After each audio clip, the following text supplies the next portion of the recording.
So on November the 15th, 2018, I received an email from a gentleman asking me if I was available to film his wedding. As I looked below in the email, I noticed that the date said December 15th, 2018. So I replied to the gentleman and told him that yes, I was available to film his wedding. One of the reasons why I replied so quickly was that we don't typically get a lot of winter weddings during this time. This is sort of the off season. So I figured, you know what? I know it's short notice. So I said, let me just give him a call and let him know that I appreciate him considering my business to film his wedding in December. Now I know this is short notice, but I just said, you know what? Let's go for it. This is what I do. So I agreed. I guess my question is, should I really have taken on this job? Now, with such short notice, I said to myself, well, there's a lot of logistics that have to be handled quickly, and I need to communicate with the couple as best I can and as efficient as I can by asking all the questions that need to be asked, getting contracts in place, and so many other things. Now, as far as my company is concerned, I'm always locked and loaded, as I refer to it. I mean, I always have all my gear together. I have all my cards ready to go. I have all batteries recharged. I have everything packed up that I use for when I go out and shoot wedding film. So I'm typically ready to go at a moment's notice when I get a call. Here's the problem with this particular situation. Since the winter time is usually our downtime for shooting wedding films and typically just most video work altogether, this is the time that my business partner and I usually get together and we start to make business decisions on different directions we should go in, different gear we should buy, different gear we should get rid of, things that we should change about how we shoot, shooting styles. We just go over a whole bunch of things. But one of the things I forgot to actually consider before I said yes to this individual was that I had just sold 2 of my wide angle zoom lenses. So now I'm thinking to myself, oh no, should I really have told this guy yes? Well, I've already committed to it, so I'm all in now. So thinking about this, here's the next catch.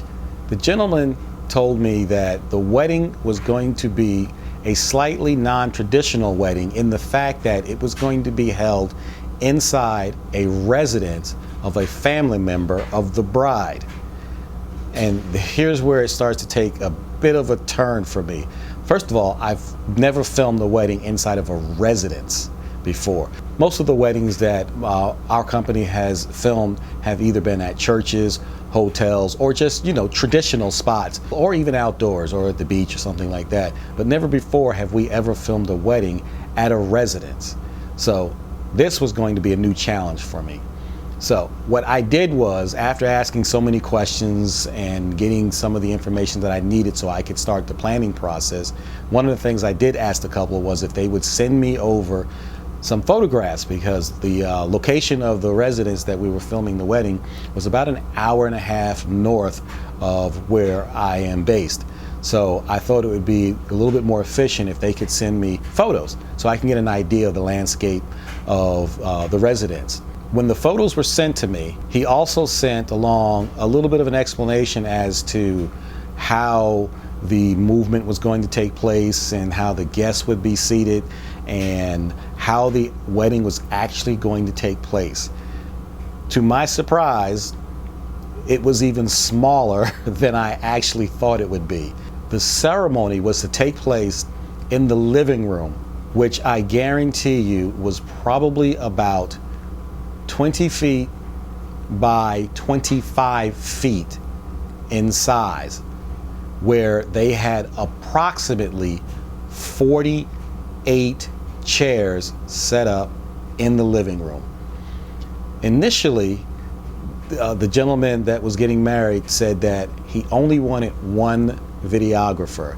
And I told him, based on our conversation and the information that we exchanged, that is not going to work in this situation, because he had expressed concern that there wasn't going to be much room and I probably wouldn't be able to move around much. I said, if that's the case, then I will definitely need to bring someone else, because in a situation like that, I'm thinking I could potentially get stuck in one location and cannot move. So I said, I'm going to need a second shooter. So I did bring a second shooter, and it was cramped, but it did turn out to be a situation where once we got our cameras set, we literally could not move. It was so jammed packed. If you are a wedding filmmaker and you have shot in some difficult locations, I'm not sure if you've ever shot in a situation like this before, but if you have, tell me about it. I'm interested in knowing how you pulled it off. We were able to pull it off, but it was one of those weddings that quite didn't go exactly how I wanted it to go, but nonetheless, we actually pulled it off. We actually pulled it off. Obviously, we couldn't get all of the shots that we wanted because we were limited to such a small space. This is where I'm asking you, if you're a wedding cinematographer, or if you're whoever you are, if you're watching this, should I really have taken on this job? Let me know in the comments below if you think you would have taken on a job like this, or if I even should have taken on a job like this. Sometimes when you're passionate about what you do, you're just ready to say yes to every job that comes along, but maybe every job is not the right job for you. However, I chose to do it, so I forged ahead and we got it done. I have some clips from the wedding. I just want to show you a couple of things so you can see, exactly how tight this space was. It was incredibly difficult to shoot. It was just a little unorthodox on how things were transpiring, the direction that people were coming in, where the events or lack of events were going to take place. But all in all, I'll have to say it was a wonderful couple. They were so easy to work with.